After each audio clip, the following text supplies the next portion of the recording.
കേരളത്തിൽ ഇത്രയും വലിപ്പമുള്ള ഒരു മസാല ദോശ നിങ്ങൾ കണ്ടിട്ടുണ്ടോ?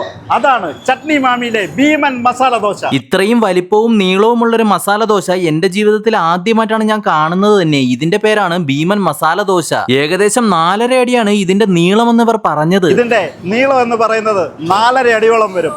130 സെന്റിമീറ്ററിൽ കൂടുതൽ വരും. സംശയമുണ്ടെങ്കിൽ നിങ്ങൾക്ക് അളന്നു നോക്കാം. ആവശ്യത്തിന് നെയ്യും മസാലകളും ചേർത്ത് വളരെയധികം ശ്രദ്ധയോട് കൂടിയിട്ടാണ് ഇതിവർ തയ്യാറാക്കിയെടുത്ത് വയ്ക്കുന്നത് തന്നെ. സത്യത്തിൽ ഈ ഭീമൻ മസാല ദോശ നല്ല നീളവും നല്ല വെയിറ്റും ഉണ്ടായിരുന്നു കേട്ടോ. ഇതിന്റെ നീളം അളക്കാൻ വേണ്ടിയിട്ട് ഞാൻ വീട്ടിൽ നിന്നൊരു ടേപ്പുമായിട്ടാണ് വന്നത് തന്നെ. കറക്റ്റ് പറയണമെങ്കിൽ ഒരു 137 സെന്റിമീറ്റർ വരും കേട്ടോ ഇതിന്റെ നീളം. തക്കാളി ചട്നിയും ചമ്മന്തിയും ഈത്തപ്പഴമച്ചാറും സാമ്പാറും ഒരു വെജിറ്റബിൾ കറിയും മസാലയും 2 ഉഴുന്നുവടയുമാണ് ഇതിന്റെ കൂടെ വരുന്നത്. സംഭവം ഇതൊക്കെ കൂട്ടി ഞാനൊന്ന് കഴിച്ചു നോക്കി. നല്ല അടിപൊളി രുചിയായിരുന്നു കേട്ടോ ഈ ഭീമൻ മസാല ദോശ. എല്ലാ കറികളും കിടിലൻ രുചിയായിരുന്നു. കുറേയധികം ആൾക്കാരാണ് ഇവിടെ വന്ന് ആഹാരം കഴിക്കുന്നത്. കൊച്ചു കുട്ടികളടക്കം വലിയവർ വരെ ഈ ഭീമൻ മസാല ദോശ കഴിക്കുന്നുണ്ട് കേട്ടോ. അപ്പോൾ കേരളത്തിൽ ആദ്യമായിട്ട് ഭീമൻ മസാല ദോശ കൊണ്ടുവന്ന ഈ കടയുടെ ലൊക്കേഷൻ വരുന്നത് തിരുവനന്തപുരം ജില്ലയിൽ കാരേറ്റിനടുത്ത് പുളിമാത്തുള്ള ചട്നി മാമി റെസ്റ്റോറന്റ്.